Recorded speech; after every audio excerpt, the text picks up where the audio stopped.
Yo, what's up, everybody? You know, I've been telling y'all I said I was gonna do a little thing where I tell about my stories about me selling books on the train. I did it for I sold books on the train for about 10 years, 11 years, maybe a little longer. That was my first one I did, corner stores in the middle of the block. My second one was called Pretty Ugly. It took me like a year and a half to write this.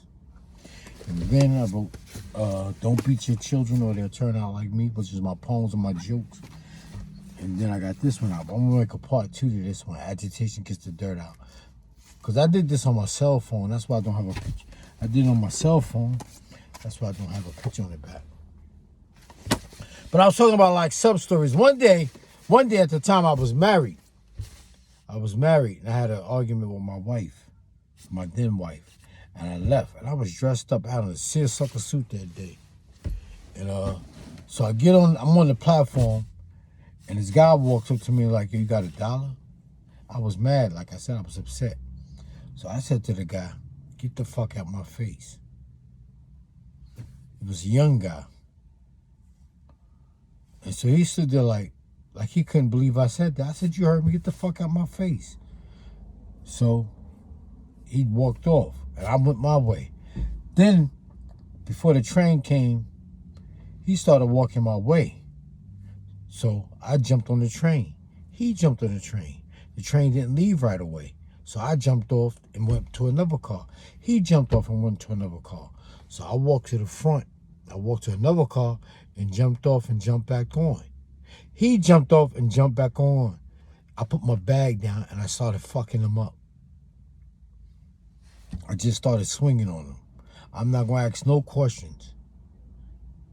I don't argue with nobody. I don't argue with people. I walk away.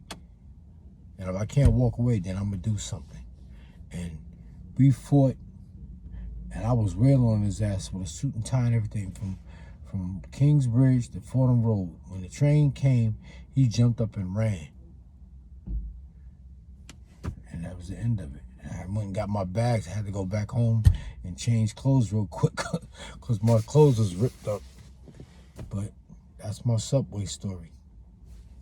All right, y'all. If you get a chance, check out my book online. It's called Corner Stores in the Middle of the Block. And my other book is called Don't Beat This one. The Agitation Gets the Dirt Out. Don't Beat Your Children or They'll Turn Out Like Me. And Pretty Ugly, a Harlem Situation. Yeah, I've had a few run-ins on the train. Like I said, I had a run-in with a boyfriend and girlfriend. I didn't fight that day though, but like I said, they gave me a chance to get away. So I put my hand in like I told you, I got into it, he threw something up the stairs at me and it hit me on my leg. So I took it and threw it back down. So he came up there like, yo, what's up? I'm like, what's up? So I put my hand in my pocket. And when I put my hand in my pocket, he calmed down. I was making like I had something. I didn't have nothing. And then, because it was two guys and one girl, and he had a bike. Like I said, he had a bike. He was going down the stairs, and he expected me to move, and I didn't move because I was on the right side. The guy is to the right. You know what I'm saying? Everything is to the right, but people don't respect that rule, that courtesy. You do everything to the right in the train station. You step to the right. So I was at the right, and he was coming down the stairs. He's supposed to come down the stairs on the other side, but he was coming down on my side, and I didn't move, so he had to go around me. So I was like, I ain't moving. And he heard me say that, so he threw the sandwich because he was with his friend. So he left his bike downstairs and ran back upstairs. And he was with a girl too, and they ran upstairs. So like I said, he was like, what's the problem? So I put my hand in my problem. I was like, ain't no problem. I was like, what's up? And then he seen me put my hand in my pocket. I ain't have nothing in my pocket. I was faking it. I was pump faking it. And then he seen me put my hand in his pocket, and he backed off and went back downstairs. And like I said, I had some CDs, and when I threw the sandwich, my CD dropped. So when my CD dropped, when the girl seen the CD, she kicked it. I let that go. They got that. But we didn't fight or get into it. They just went their way and I went my way. I said, go downtown and fight some. I was like, go downtown and fight the people downtown. Don't start no shit up here. Something like that. I said something to that effect I said to him. People in New York is stupid. The thing about black people is they talk too much and they argue too much. People are not arguing with black people. Black people, that's why black people getting fucked up. Because they think somebody going to argue with them and yell with them. Nobody doing that shit. But that was the end of it. It's just my story. I had a girl take a book from me, but she tried to. That's what it was. I let her see the book when the train came. That was on 7th Avenue. I think it was 7th Avenue on the D train. When the train came to the stop, she walked off and went downstairs. I was like, yo. So I went downstairs and got it. And it's funny because the train was still there when I walked back upstairs. So I just jumped back on and got on and went my way.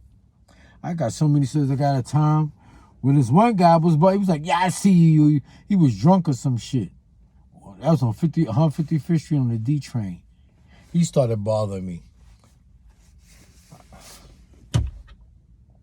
Yep. He's like, I see you talking that shit with that book. Ah, you motherfucker, all that shit. I put my books out and boop, boop, boop, boop, boop. And the train, when shit happen on the train stops in the tunnel. It stops in the train station and it don't move when something happens. So I just grabbed my shit. I thought, boom, boom, boom, boom, boom. I left him lay it out. Because he didn't think I was going to do nothing because I walked off. But then when he turned his back, I came back and snuck him. And I jumped off on 155th Street. And the train was still there. People was like, what's going on? So I jumped off on 155th Street by the Polo Grounds and just walked to 145th Street. Caught the bus and went to 155th Street. I got so many stories, man. I be trying to enlighten people and they be wanting to fight and shit. I be wanting to make some money enlightening people. They be wanting to fight. I don't be wanting to fight. Yep. I seen Flavor Flav on the train one day. As a matter of fact, the time I got in the fight on the D train, Curtis Blow was on the train. These are the breaks. Bring it up, bring it up, bring it up, break down. Boom, doom, doom. Yep. All right, y'all, take it easy. Later.